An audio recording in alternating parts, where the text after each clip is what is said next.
Kitchen king મસાલો શ્રાવિકાની રસોઈનો શા માટે વાપરવો? આ મસાલો સૂર્યોદયથી સૂર્યાસ્ત સુધીના સમયમાં જ બનાવવામાં આવેલ છે. આ મસાલાની બનાવટમાં કોઈ પણ પ્રકારના કેમિકલ પ્રિઝર્વેટિવ એસેન્સનો ઉપયોગ નથી થયો. મસાલાની તમામ સામગ્રી ઝીણાપૂર્વક ચાળીને અને વીણીને લેવામાં આવેલ છે. સૂંઠ પાવડર બનાવતી વખતે એક એક ગાંગડાને ઝીણાપૂર્વક ચેક કરી અને પછી બનાવેલ છે.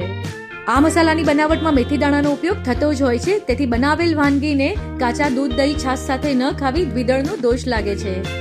ચોમાસાના 4 મહિના માટે આ મસાલો ચોમાસામાં વાપરી શકાતા દ્રવ્યો સાથે મળશે, જેથી અભક્ષ્યનો દોષ ન લાગે. પેકેટને એકવાર ખોલ્યા બાદ એરટાઇટ ડબ્બામાં જ ભરીને મૂકવું અને ફ્રીજમાં મૂકવું નહીં. આ મસાલાની બનાવટમાં કાળ પહોંચી જાય તેવી કોઈ પણ સામગ્રીનો ઉપયોગ થયો નથી, છતાં પણ સારા રિઝલ્ટ માટે 3 થી 4 મહિના ચાલે તેટલો જ વાપરવો. સંપૂર્ણ જૈન પદ્ધતિથી બનાવેલ હોવાથી આમાંથી બનેલ વાનગીનો ગુરુ ભગવંતોની ગોચરી વહોરાવામાં લાભ પણ લઈ શકાશે અને સાથે એકાશના બિયાસણ જેવી તપસ્યામાં પણ વાપરી શકાશે. તો ખાસ શુદ્ધ, સાત્વિક અને એટલી સ્વાદિષ્ટ બનતી વાનગી માટે શ્રાવિકાની રસોઈનો કિચન કિંગ મસાલો વાપરવાનો આગ્રહ રાખો. પ્રણામ.